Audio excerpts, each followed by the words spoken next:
Hello दोस्तों, आपको ये तो हर जगह मिल जाएगा कि एनएफटी क्या है और एनएफटी को किस तरह से बेचा जाए। कई यूट्यूबर्स अपने थंबनेल में ये भी लिखते हैं कि एनएफटी बनाओ और लाखों कमाओ। पर आज हम इन सब की बात नहीं करेंगे, बल्कि ये जानेंगे कि एनएफटी को ट्रेड करने के अलावा उसके क्या यूज केसेस हैं। And in 2021 alone, people spent $25 million on them. One which seems a billion years ago in NFT land.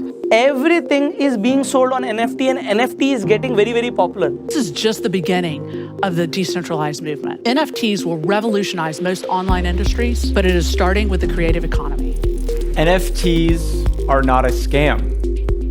NFTs are not a fad.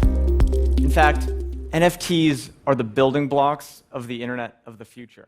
NFT का सबसे जाना माना और कॉमन यूज केस है डिजिटल आर्ट। डिजिटल आर्टवर्क किसी भी तरह का आर्टवर्क हो सकता है जो डिजिटली क्रिएट किया गया हो, भले ही वो आपके फोन से क्लिक करी गई फोटो ही क्यों ना हो। एग्जाम्पल के तौर पे द फर्स्ट 5000 डे, जिसे बीपल ने मार्च 2021 में लॉन्च किया था, जिसमें बीपल ने मई 1 2007 से लेके जनवरी 7 2021 तक की डिजिटली बनाई हुई फोटोज थी, जिसे एक ऑक्शन में 69.3 मिलियन में सोल्ड किया गया था।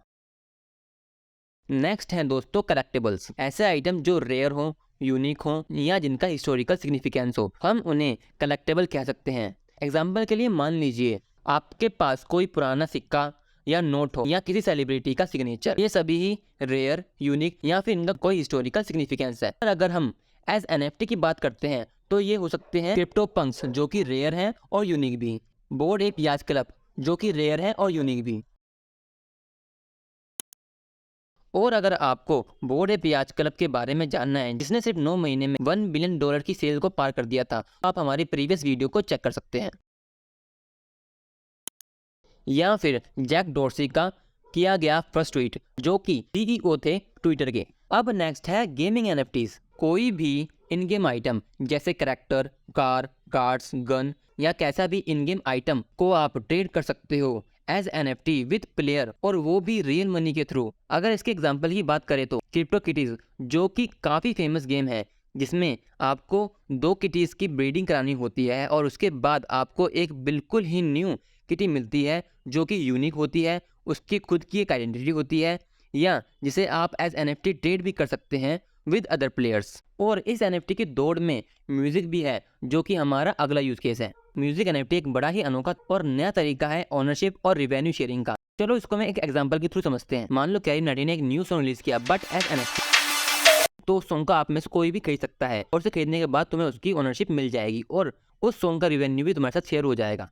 अगर कैरी नाटी अपना सॉन्ग एज एनएफटी रिलीज करता है तो आप में से कितने लोग खरीदेंगे, कमेंट में जरूर बताना। चलो इसका हम एक रियल लाइफ एग्जांपल भी देख लेते हैं।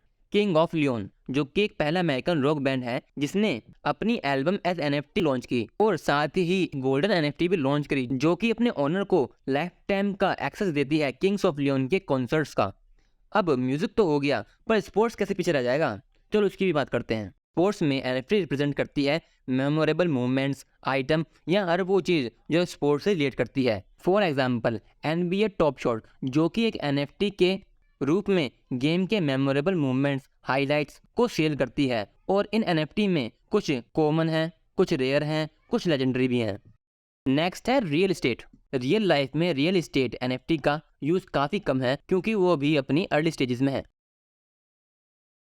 रेजिस एस्पेन रिजोर्ट, जो कि एक लग्जरी होटल है एप्सन में, जिसकी 1 नाइट स्टे कॉस्ट 2 लाख है, जिसका कुछ पार्ट एज एनएफटी सेल किया गया, जो कि $18 मिलियन में सेल हुआ था। अगर हम बात करते हैं वर्चुअल रियल एस्टेट की, तो इसके काफ़ी एग्जांपल आपको मिल जाएंगे, जैसे कि सैंडबॉक्स, डिसेंट्रलैंड, अदर साइड। इन सभी पे आप वर्चुअल लैंड को ट्रेड कर सकते हैं। और तो और इन वर्चुअल लैंड्स पे इवेंट्स, मीटिंग या एड कैंपेन भी आप चला सकते हैं। क्या आपको पता है एनएफटी का यूज़ हम चैरिटी के लिए भी कर सकते हैं? एनएफटी एज चैरिटी हम 2 तरीकों से कर सकते हैं। पहले कि किसी भी आर्टवर्क को सेल किया जाए और उसके कुछ पार्ट को एज चैरिटी दे दिया जाए, और दूसरा एक नॉन प्रॉफिट ऑर्गेनाइजेशन के साथ टाई अप किया जाए और एक आर्टवर्क बनाया जाए, जिससे जो भी सेल जनरेट होगी वो नॉन प्रॉफिट ऑर्गेनाइजेशन को जाएगी और उससे लोगों की हेल्प होगी। एग्जाम्पल के तौर पे आप कंसीडर कर सकते हैं वुमन विद स्टिक कैट, जो कि एलन ने लॉन्च करी थी, जो एक अमेरिकन कॉमेडियन एक्ट्रेस है। और इस एनएफटी की हाईएस्ट बिड